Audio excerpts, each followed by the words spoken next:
하나님께서 예비해 놓으신 은혜가 여러분 가운데 충만하게 되시기를 주의 이름으로 축복합니다. 10장과 11장은 교회의 사명에 대해서 요한계시록 말씀이 우리에게 말씀하고 계십니다. 잠깐 10장 내용을 살피기 전에 다시 한번 복습하는 의미에서 예수님께서 봉인된 7개의 인을 떼시는 것에서부터 한번 정리를 한번 해보겠습니다. 예수님께서 봉인된 7인을 떼시는 것은 초림부터 재림까지 성도에게 일어날 일에 관한 내용입니다. 특별히 구원에 초점이 맞추어져 있습니다. 초림부터 재림 때까지 교회가 감당해야 할 사명이 무엇이며 그 사명을 감당하게 될 때 겪게 될 환난과 핍박, 그러나 마침내 교회가 승리한다는 내용이 첫 번째 인부터 7째 인을 떼는 그 사이에 기록되어 있는 내용입니다. 그리고 7개의 나팔 재앙을 우리가 지금까지 살피고 있었죠. 7개의 나팔 재앙은 초림부터 재림까지 세상에 임할 재앙에 관한 내용입니다. 땅과 바다와 강과 샘과 천체에 생기는 재앙과 5번째 나팔과 6번째 나팔은 불신자에게 임하는 정신적이고 영적인 고통에 관한 내용을 우리 지난 수요일까지 살폈습니다. 그러면 너무 자연스럽게 9장까지 내용이 첫 번째 나팔에서 6번째 나팔까지 내용이 나왔으니까 10장에 당연히 그렇지 않다 하는 것을 지난 수요일날 말씀드렸습니다. 7째 재앙이 기록될 것 같은데 그렇게 하지 않고 7째 재앙은 11장 15절에서 19절 말씀에 언급되고 있습니다. 11장 15절에서 19절까지의 말씀이 사실은 요한계시록에서 가장 중요한 사건이고, 요한계시록의 핵심 구절은 요한계시록 11장 15절 말씀입니다. 이것이 요한계시록의 핵심이고 어떻게 보면은 성경 전체의 핵심이라고도 말할 수 있습니다. 자, 요한계시록 11장 15절 말씀 같이 한번 읽어보겠습니다. 자, 펼쳐보시고 읽으십시다. 세상 나라가 우리 주와 그리스도의 나라가 되어 그가 세세토록 왕노릇하리로다. 아멘. 이것이 요한계시록의 핵심 구절이고 또 성경 전체의 핵심이라고 할 수 있습니다.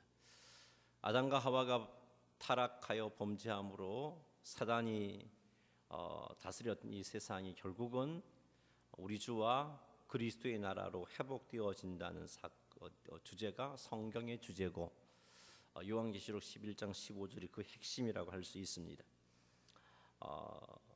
자, 이 말은 세상 나라가 주와 그리스도의 나라가 된다는 이 말은 결국은 우리의 구원이 완성된다는 말이고요. 또 이 일은 언제 일어나느냐? 주님께서 재림하심으로 이 일이 일어납니다. 따라서 7번째 나팔이 울리면 우리 주님이 재림하셔서 사탄과 또 그의 졸개들과 사탄을 추종하는 불신자를 심판하시고 세상 나라를 주님의 나라로 만듭니다. 이것과 같은 맥락이 7 대접 재앙입니다. 7번째 대접 재앙이 임하면 우리 주님이 재림하신다는 내용이 나오고 있어요. 그래서 요한계시록의 구절을 모르면은 이게 7 나팔에서 뭐 끝이 나는가 싶으면 또다시 7 대접에서 또다시 시작하는 것 같고 해서 헷갈립니다. 7번째 7 나팔 재앙은 초림부터 재림까지의 세상에 임하는 심판, 그러나 이제 초점은 주로 재림의 시작에서 왔던 중간쯤 과정에 초점이 맞춰져 있다면 7 대접은 역시 초림부터 재림까지의 세상을 향한 하나님의 심판인데 초점은 이제 주의 재림에 임박할 때에 일어날 일들이 더 많이 초점이 맞추어져 있습니다. 그러니까 읽어보면은 대접 재앙이 더 세고 강합니다. 예, 뒤쪽에 초점이 맞춰져 있으니까 어쨌든 일곱 번째 나팔, 일곱 번째 대접이 울리면 주님이 재림하셔서 세상 나라를 우리 주와 그리스도의 나라로 만든다는 거죠. 10장과 11장 1절에서 14절까지는 세상 나라를 주와 그리스도의 나라로 만들기 위한 교회의 사명이 기록되어 있습니다. 교회는 이 일을 해야 됩니다. 요한계시록의 핵심이고 성경의 핵심인 세상 나라를 주와 그리스도의 나라로 만들기 위해서는 교회가 이 사명을 감당해야 됩니다. 그러나 이제 11장에 더 분명하게 나오고 10장에서도 좀 언급됩니다만은 교회가 이 사명을 감당하려고 하면은 환난과 핍박과 고통이 따릅니다. 그러나 결국은 교회가 승리합니다. 그렇죠? 그것이 12장, 13장, 14장 요한계시록 12장, 13장, 14장에 교회의 승리를 기록하고 있습니다. 자, 교회의 사명이 나오고 요한계시록의 핵심인 세상 나라가 주와 그리스도의 나라가 된다는 말씀과 함께 주님의 재림하시는 내용이 언급되고 그다음 12장, 13장, 14장에서 교회의 승리를 기록하고 있습니다. 이것이 이제 요한계시록 우리가 살펴본 요한계시록의 내용입니다. 자, 오늘은 교회의 사명 전반부인 10장에 관해서 읽으면서 교회의 사명에 대해서 다시 한 번 더 짚어보도록 하겠습니다. 우리 1절 말씀 1절 말씀 같이 한번 읽어보겠습니다. 내가 또 보니 힘센 다른 천사가 구름을 입고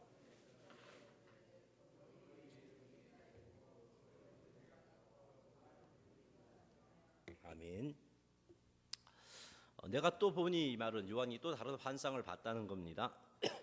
요한계시록에서 이런 표현이 나오면 요한이 지금 본 환상과는 또 다른 환상을 새롭게 보구나 그렇게 이해를 하시면 됩니다.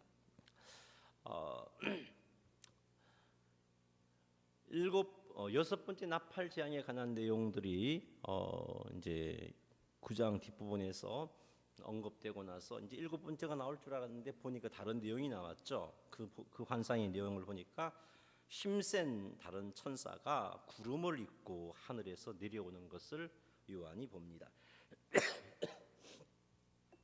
하늘에서 내려온다는 것은 하나님의 일을 위하여 하나님으로부터 보냄을 받았다는 의미입니다. 이 힘센 다른 천사는 하나님에 의해서 하나님이 그에게 부여하신 사명을 가지고 하나님으로부터 이곳으로 내려오고 있는 그런 장면을 요한이 보고 있는 겁니다. 자, 근데 그 다른 천사가 하늘에서 내려오는데 구름을 입고 있습니다. 구름은 성경에서 하나님의 임재를 나타낼 때 사용하는 표현입니다. 따라서 힘센 다른 천사가 구름을 입었다는 것은 그가 가진 하나님께서 주신 말씀, 메시지가 하나님으로부터 위임받은 권위 있는 것이고 또 하나님을 대신하여 행한다는 강력한 표현입니다. 지금 두루마리를 갖고 내려오잖아요. 그것을 구름을 입고 있다는 것은 두루마리가 하나님의 임재 가운데 주어지고 있는 거니까 이 두루마리의 내용을 하나님을 대신하여 행하고 또 이 메시지가 하나님으로부터 위임받은 권위 있는 거다. 하나님에게서 온 것이다라는 표현으로 구름을 입고 하늘에서 내려온다라고 표현하고 있습니다. 자, 그런데 그 천사에게 천사의 머리 위에 무지개가 있습니다. 자, 무지개는 언제 무지개라는 말은 성경에서 제일 처음 등장합니까? 노아 홍수 이후죠. 그 무지개를 통해서 하나님이 약속하신 게 무엇이죠? 다시는 물로 심판하지 않겠다. 그리고 물이 아닌 하나님 심판, 불로 심판하는데 그 불 심판으로 세상이 끝이 나요. 그래서 이 무지개의 언약은 노아에게 준 언약이고 그 언약을 통해서 하나님께서 무엇을 말씀하시냐 하면은 내 백성을 약속대로 세상이 마지막이 되어서 하나님 나라가 완성될 때까지는 도중에 멸하지 않겠다라는 약속이죠. 도중에 물로 심판해서 멸하는 그런 일을 하지 않겠다는 겁니다. 내 백성을 약속대로 달리 표현한 내 백성을 약속대로 꼭 구원하겠다는 언약이 무지개 언약입니다. 천사가 지금 하늘에서 내려온 힘센 천사의 머리 위에 무지개가 있다는 말은 초림으로부터 시작된 하나님의 나라는 주의 재림으로 완성될 것인데 주님 하나님께서는 그 창세기 때 노아에게 하셨던 그 약속을 기억하고 틀림없이 도중에 인간이 악하고 그렇다고 노아 홍수 때와 같이 물로 사람들을 멸해버리는 그런 일을 하시지 아니하시고 틀림없이 하나님께서는 구원을 이루시겠다라는 그런 의지의 표시로 천사가 지금 무지개를 머리에 두고서 이렇게 내려오고 있는 것입니다.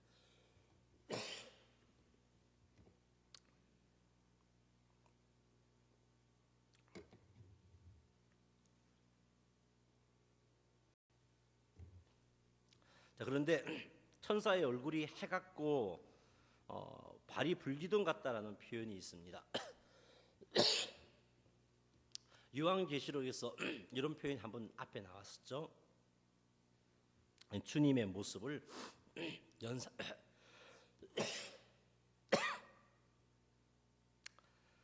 주님의 모습을 연상케 하는 표현입니다. 힘센 천사가 주님으로부터 보냄을 받은 주님의 대리자로서의 권위를 가지고 지금 하나님으로부터 어떤 메시지를 가지고 또 반드시 구원하시겠다라는 그 약속도 잊지 아니한 채 지금 하늘로부터 내려오고 있는 그 장면을 요한이 보고 있는 겁니다. 2절 말씀 읽어보겠습니다. 시작.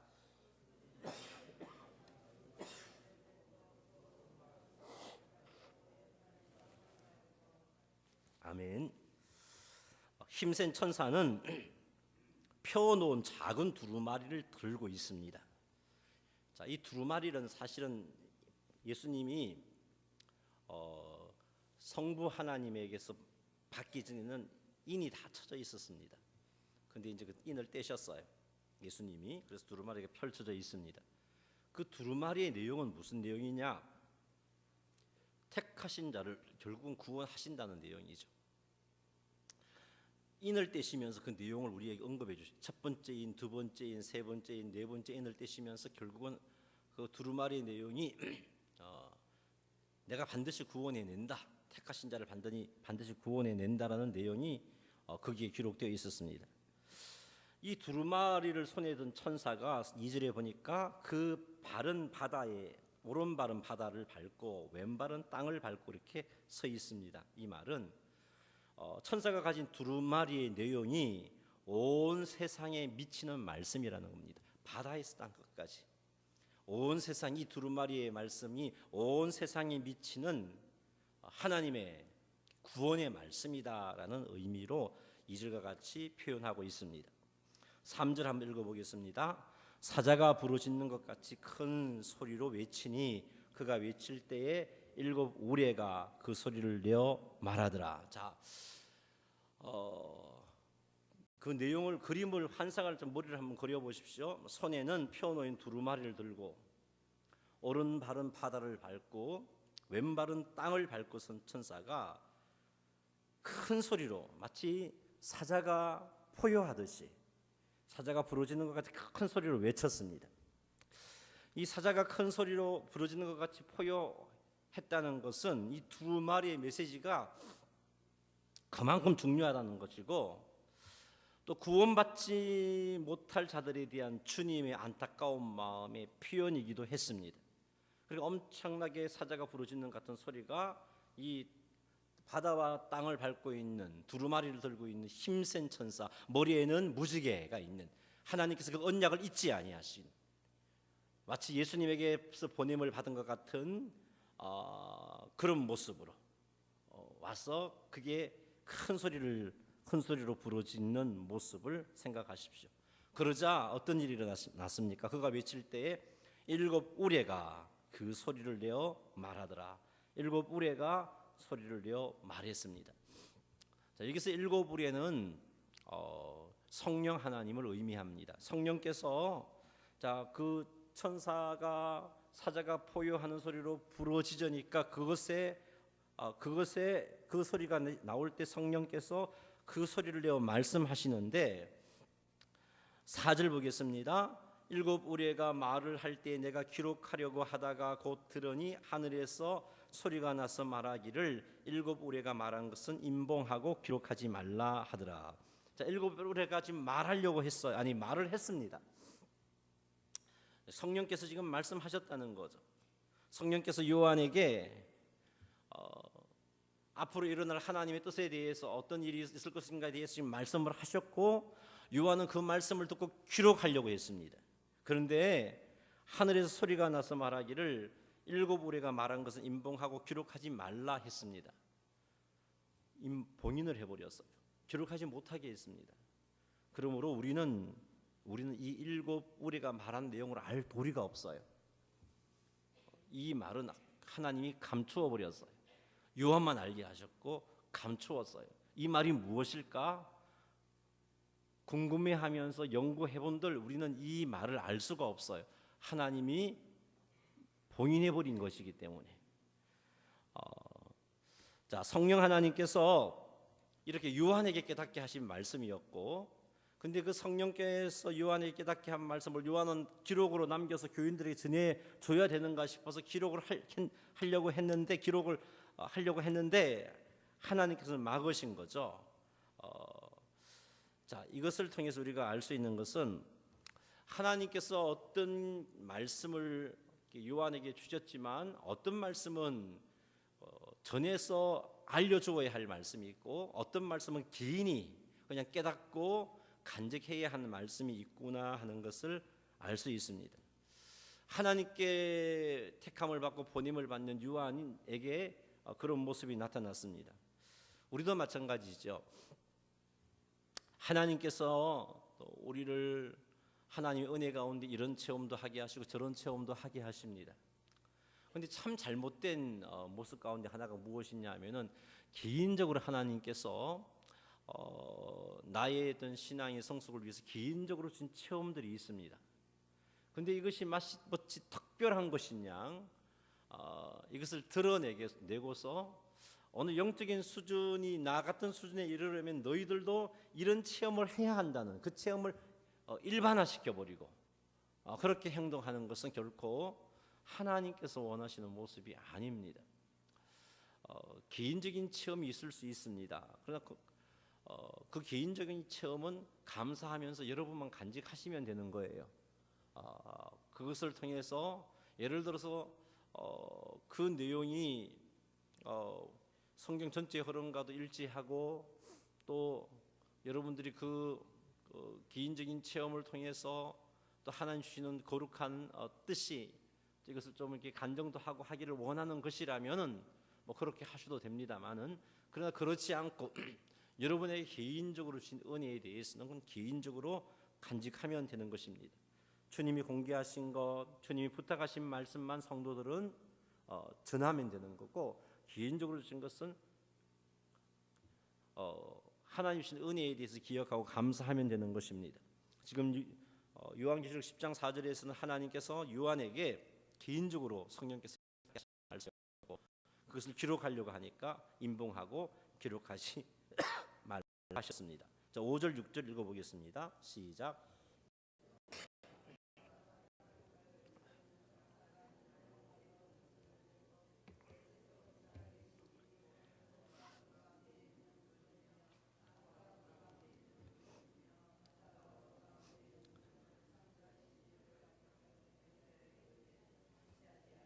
예, 두 줄 말씀인데 좀 길어요. 근데 굉장히 간단한 내용입니다. 이건 뭐 설명할 것도 없고요. 자, 한번 생각해 보세요. 5절 6절을 보면 지금 어떤 내용이죠? 요한이 지금 무엇을 보고 있습니까? 어떤 장면을 보고 있어요? 예, 천사가 무엇 하고 있습니까? 예, 천사가 무엇 하고 뭐 바다마 같은 건 쭉쭉 생략해 버려도 되잖아요. 간단하게 천사가 지금 누구에게? 하나님을 가리켜서 무엇 하고 있습니까? 맹세하고 있어요. 지금 5절 6절은 그 내용입니다. 다른 거 없습니다. 바다와 땅을 밟고 서 있는 천사, 우리 앞에서 살펴본 천사입니다. 하늘을 향하여 오른손을 들었습니다. 이건 지금 하나님께 맹세하고 있는 장면입니다. 그리고 여기서 이제 6절에서 언급되는 것은 하나님에 대한 수식어가 나오죠. 세세토록 살아계신 이 곧 하늘과 그 가운데 있는 물건과 땅이며 그 가운데 있는 물건이며 바다와 그 가운데 있는 물건을 창조하신 이를 가리켜 맹세하여 이르되, 천사가 창조주 하나님께 맹세합니다. 맹세하는데 그 맹세의 내용이 무엇입니까? 지체하지 않겠다는 겁니다. 지체하지 않겠다는 것. 무엇을 지체하지 않겠다는 걸까요? 하나님에게 보냄을 받은 그 사명 말이에요. 하나님에게 보냄을 받은 그 사명. 지금 그 사명을 지금 천사가 감당하기 위해서 왔고, 그 사명을 감당하기 전에 사자와 같이 울었고, 성령께서 요한에게 그 내용을 일깨워줬고, 그런 장면 뒤에 천사가 하나님께 맹세합니다. 지체하지 않겠습니다. 지체하지 않겠습니다라고 맹세했어요. 자, 무엇을 지체하지 않겠냐? 여기까지 내용까지 살펴보면 그에게 주어진 사명을 지체하지 않겠다는 거죠. 그런데 이제 7절에서 그 지체하지 않겠다는 내용이 언급되고 있어요. 자, 7절 말씀 읽어보겠습니다. 시작.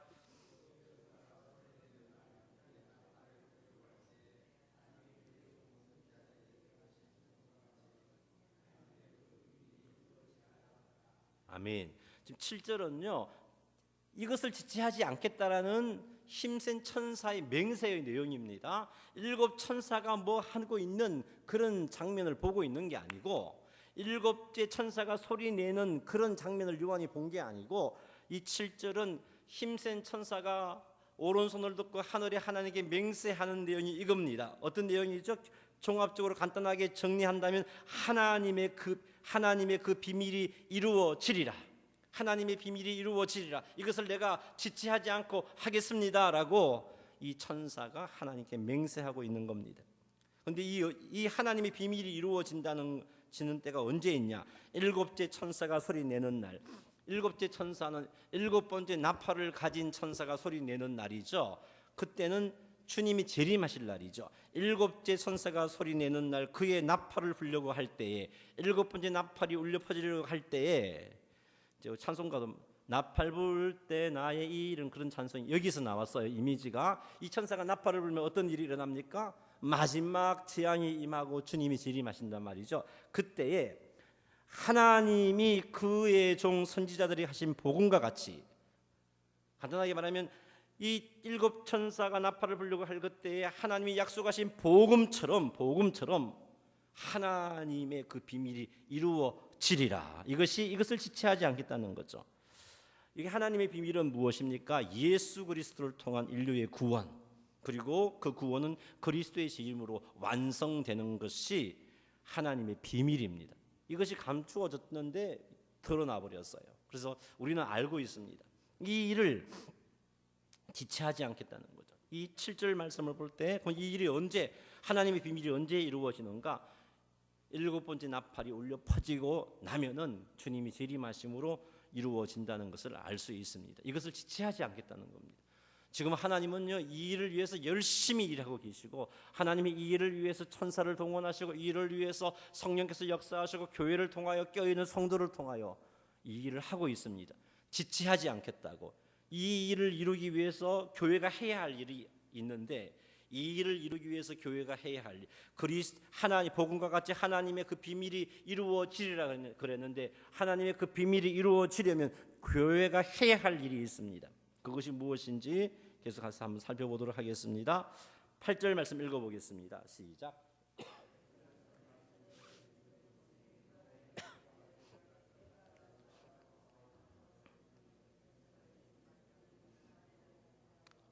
자, 이 내용도 어려운 거 하나도 없습니다. 그죠? 간단해요. 하늘에서 나서 내게 들리던 음성, 사실은 이 음성이 누구의 음성이냐면 성부 하나님의 음성입니다. 내게 말하 이르되 네가 가서 바다와 땅을 밟고 서 있는 천사의 손에 펴놓인 두루마리를 가지라. 요한아, 이 두루마리를 가져라 그랬어요. 지금 하나님께서 지금 천사에게 준 두루마리를 요한에게 넘기시고 있습니다. 요한에게 지금 이 두루마리의 내용을 이루고자 하는 사명을 지금 주고 있는 내용이죠. 왜 요한에게 주려고 하죠? 요한으로 하여금 이 두루마리의 내용을 전파하는 사명을 주시기 위해서입니다. 요한으로 하여금 이 두루마리의 내용을 전파하라고 전파하라고 이 두루마리를 가지라라고 말씀하고 있습니다. 9절과 10절 읽어보겠습니다. 내가 천사에게 나아가 작은 두루마리를 달라 한즉 천사가 이르되 갖다 먹어버리라. 내 배에는 쓰나 내 입에는 꿀같이 달리라 하거늘 내가 천사의 손에서 작은 두루마리를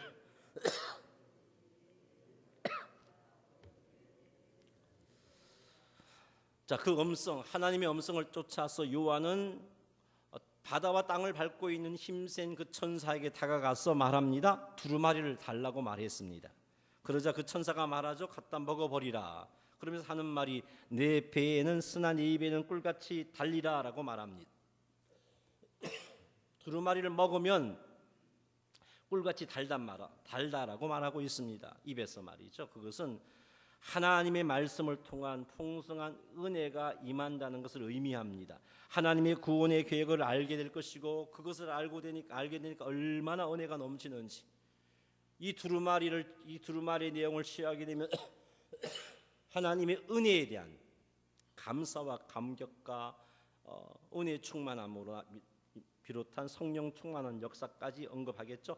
그것이 입에 달다는 표현입니다. 그러나 두루마리가 피에 쓴 쓴맛입니다. 이것은 무엇을 의미하냐면은 말씀을 전파하는 사명을 감당할 때 겪게 되는 고난과 박해를 의미합니다.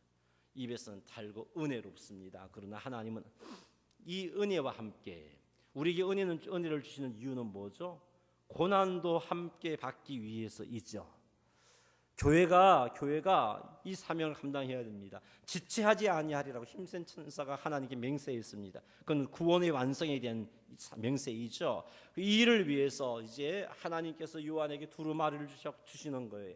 요한에게 이 두루마리를 주는데 요한이 이 두루마리를 받으면 은혜가 넘치고 기쁨이 넘치지만 이 두루마리를 세상에 전할 때 고통이 따르고 핍박이 따르고 환난이 따르는 거죠. 그래서 배에서는 쓰게 되리라라고 말하고 있는 겁니다. 그래서 복음을 전가하다가 환난을 당하는 것 이상한 것이 아니고요. 이것이 하나님께서 우리에게 미리 준비시켜 준 일이죠. 배에서는 쓰다는 것. 복음을 전가하다 보면은 고난이 따릅니다. 이 내용이 인을 떼실 때도 나왔잖아요. 이기고 또 이기더라 했던 그런 내용이 나오고 그 뒤에 내용을 보면은 또 다시 성도들에게 핍박이 주어지는 내용이 나왔잖아요. 복음을 전하면은 참 은혜가 넘치지만 동시에 핍박이 따릅니다. 그런데 이 일은요 반드시 우리가 힘써야 될 일이죠. 지체하지 아니하리라. 하나님의 복음의 비밀을 완성하기 위해 지체하지 않아야 될 일이 복음을 전가하는 일입니다. 복음을 전하면 고난이 따르지만 그러나 그것을 통해서 하나님의 나라가 확장되고 그 일을 통해서 하나님이 이루시는 놀라운 영광이 있습니다. 하나님께서 지금 요한에게 복음 전파하는 사명을 주시는 것이죠. 자, 그런데 이 복음 전파는 은혜로운 말씀이지만 핍박과 환난이 따릅니다. 그런데 이제 11절에서 요한에게 준 사명으로 끝이 나지 않고 교회에게 주시는 사명으로 확장되어집니다. 그리고 11장에 들어가서 구체적으로 교회의 사명이 언급되고 있습니다. 11장에서는 이 교회가 엄청난 핍박을 당하고 마치 세상에서 교회가 사라져 버리는 것 같은 그런 지경까지 떨어진다는 내용이 언급되고 있습니다. 자, 11절 읽어보겠습니다. 시작.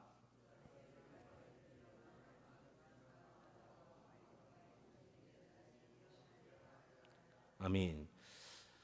그가 내게 말하기를 네가 여기서는 일차적 요한입니다. 많은 백성과 나라와 방언과 임금에게 다시 예언하여야 하리라. 요한은요 열방을 향하여 복음 들고 못 나갑니다. 그럼 이건 누구에게 준 말씀인가요? 많은 백성과 나라와 방언과 임금에게 교회에게 주신 명령입니다. 교회에게 이 사명이 넘어왔습니다. 사도 요한은 다시 예언해야 할 사명을 부여받았고 지금까지 복음을 전가하는 사명을 감당했지만 다시금 사명을 감당해야 한다고 말씀하시는데 그 사명이 교회의 사명으로 교회의 사명은 복음을 전가하는 건데 많은 백성에게 나라들에게 방언들에게 다른 이방 종족들에게 왕들에게 복음을 전하는 겁니다. 이것이 세상 나라가 주와 그리스도의 나라가 되게 하는 방법입니다. 속히 이루리라 맹세에 있습니다. 이 맹세를 위해서 교회는 힘써 복음을 전해야 합니다. 그런데 많은 성도들이 이 사명을 등한히 합니다. 왜요? 배에서 쓰니까, 힘이 드니까. 조롱도 받고 참 무시도 당하고 핍박도 당하고 자존심도 상하는 것 같고 이런저런 이유 때문에 쓴 것이 싫어갖고 입에서 단 것은 좋은데 배에서 쓴 것이 싫어서 이 복음 전도의 일을 하지 않으려고 하고 있죠. 근데 하셔야 돼요. 세상 나라가 주와 그리스도의 나라가 되려면은 교회가 이 사명 감당해야 됩니다. 우리 주님 재림하셨을 때 사랑하는 오천제일교회 성도들아, 너 무엇을 하고 세상에서 무엇을 하고 지냈니? 라고 말할 때 여러분 뭐라고 대답하겠습니까? 주님, 우리에게 맡겨주신 복음, 근데 그거 증거하다가 조롱도 당하고 핍박도 겪고 멸시도 받고 무시도 당하고 그렇게 살다가 주님 만나네요. 우리 이런 말 할 수 있어야 하잖아요. 이것이 당연히 성도들에게 주어진 또 겪게 될 일인데 이것이 싫다고 외면해버리고 조롱당하고 핍박당하고 멸시당하고 하는 게 싫다고 외면해버린다면 주님 재림하셨을 때 우린 정말 입이 있어도 할 말이 없을 겁니다. 그런 우리의 모습 때문에 세상 나라가 주와 그리스도의 나라가 되는 그것이 그만큼 더디어지고 멀어졌을 수도 있는 것이잖아요.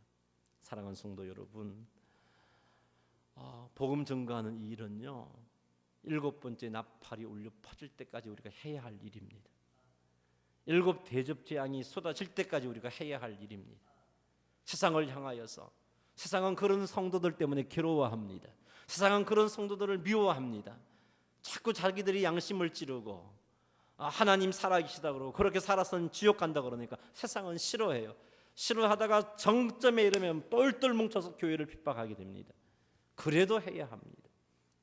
그런 과정을 거쳐서 세상 나라가 우리 주와 그리스도의 나라가 되기 때문입니다. 그런데 이 일을 하려면요 깨어 있어야 돼요.